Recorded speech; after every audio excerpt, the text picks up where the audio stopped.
പെണ്ണ് കാണാൻ നടക്കുന്നതല്ലാതെ നിന്റെ കല്യാണം നടക്കുമെന്ന് എനിക്ക് തോന്നുന്നില്ല. നിനക്കൊരു കാര്യം അറിയോ? നിനക്ക് വേണ്ടി പെണ്ണ് നോക്കി എനിക്കിപ്പോ എന്റെ പിള്ളേരെ നോക്കാനുള്ള സമയമില്ല കേട്ടോ. എനിക്കൊന്നും എന്നോട് പറയാൻ പറ്റത്തില്ല. അപ്പോഴത്തേക്കും അവനൊക്കെ ദേഷ്യം വന്ന് പല്ലങ്ങ് കടിക്കും. ദേഷ്യം വന്ന് പല്ല് കടിച്ചല്ലേ ഞാനത്? പിന്നെ പെണ്ണ് കാണാൻ പോയ വീടില്ലയോ, അവിടുത്തെ ഒരു അരിമുറ കിടന്നിട്ട് പോക്കറ്റ് ഇട്ട് അത് ഞാൻ ചവച്ച ശബ്ദമാണ് കേട്ടത്. എന്റെ ഉത്തമ, ഈ പെണ്ണ് കാണാൻ നടക്കുന്നത് അരിമുറുക്കും വറുത്തതും പൊരിച്ചതും തിന്നാനാണോ? ഇങ്ങനെയാന്ന് നീ കൊളസ്ട്രോൾ വന്ന് ചാവത്തേ ഉള്ളൂ. ഈ ചടങ്ങ് നടന്നേനെ, ഈ പെണ്ണ് സമ്മതിച്ചേനെ. ഇവന്റെ ഒരു ഒറ്റൊരുത്തം കാരണമാണ് ഇത് മുടങ്ങിയത്. ഞാൻ ഒറ്റടുത്തും കാണണമെന്നൊന്നുമല്ല. ആ പെണ്ണിന്റെ അച്ഛൻ എന്തോ വർത്തമാനം എന്നോട് പറഞ്ഞത്. പെണ്ണിന്റെ അച്ഛൻ വർത്തമാനം പറയപ്പെടാ. ആ പെണ്ണ് ചായയും ബിസ്ക്കറ്റുമായിട്ട് വന്നപ്പോ നീ എന്തുവാ കാണിച്ചത്? ഞാൻ ആ ബിസ്ക്കറ്റ് എടുത്തിട്ട് പെണ്ണിന്റെ മുഖത്തോട്ട് നോക്കി ചായക്കകത്ത് മൂക്കി പിടിച്ചു. ആ ബിസ്ക്കറ്റ് കുതിർന്ന് ചായക്കകത്ത് വീണു. ഞാൻ അതിങ്ങനെ കൈ കൊണ്ട് കറക്കിട്ട് കുടിച്ചു. കുടിച്ചപ്പോ ആ പെണ്ണിന്റെ തന്ത എന്താ എന്നോട് പന്നവർത്താനം പറഞ്ഞത്. പറയ് എന്തോ അച്ഛൻ പറഞ്ഞത് നീ തന്നെ പറ. പക്കതയില്ലാത്ത കിണങ്ങാമണിയെ എന്റെ കൊച്ചിനെ കല്യാണം കഴിച്ച് കൊടുക്കത്തില്ലെന്ന്. എന്റെ പൊന്നു കുഞ്ഞെ, ഈ കല്യാണം നടന്നായിരുന്നെ ആ വീട്ടുകാരൻ നിനക്ക് എന്തോരം ബിസ്ക്കറ്റ് മേടിച്ച് തന്നേനെ. പിന്നെ എന്നും അവരെ വീട്ടിൽ പോയി ബിസ്ക്കറ്റ് തിന്നാൻ അവര് വളർത്തുന്ന പട്ടിയാണോ ഞാന്?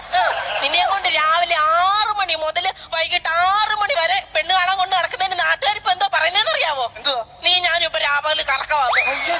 കല്യാണം നടക്കാത്ത അങ്ങോട്ട്. നിന്റെ അച്ഛനാണെങ്കിൽ എന്റെ പുറകിന് നടക്കുക.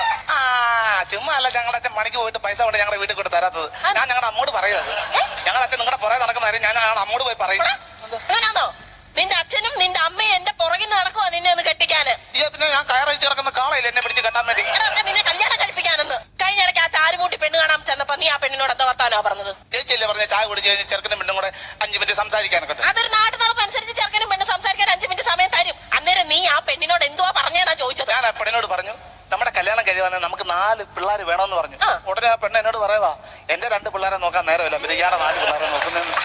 അത് അവക്കൊരു അബദ്ധം പറ്റിയതാ. പിന്നെ വഴിയൊക്കെ പോകുമ്പോ വേറെ തട്ടുന്ന പോലെ 2 പിള്ളേരുണ്ടാതെ പോറ്റാ പറയുന്നത്. അതങ്ങ് പോട്ടെ. നിന്റെ അമ്മ തന്നെ നിന്റെ കല്യാണം മുടക്കില്ലയോ? ചങ്ങനാശ്ശേരി ചെന്നപ്പം ആ പെണ്ണ് എന്നോട് ചോദിച്ചു, ചേട്ടാ നിങ്ങളുടെ വീട്ടിൽ വാഷിംഗ് മെഷീൻ ഉണ്ടോ, മിക്സി ഉണ്ടോ, മുറ്റം തൂക്കുന്ന മെഷീൻ ഉണ്ടോ എന്ന് ചോദിച്ചപ്പോൾ ഞാൻ പറഞ്ഞു എന്റെ പൊന്ന് ഒന്നും കൊണ്ട് വിഷമിക്കണ്ട, ഞങ്ങളുടെ വീട്ടിൽ ഞങ്ങളുടെ അമ്മയുണ്ടെന്ന്. അങ്ങനെയാണോ പറയേണ്ടത്? എടാ, നീ കെട്ടിക്കൊണ്ട് വരുന്ന പെണ്ണ് വേണം നിന്റെ അമ്മയും പൊന്നുപോലെ നോക്കാന്, അല്ലാതെ വേലക്കാരിയായിട്ടല്ല നിർത്തേണ്ടത്. അതൊക്കെ നീ എന്റെ വീട്ടിൽ വരണമായിരുന്നു. എന്റെ അമ്മായിയമ്മ ഞാൻ പൊന്നു പോലെ നോക്കിയത്.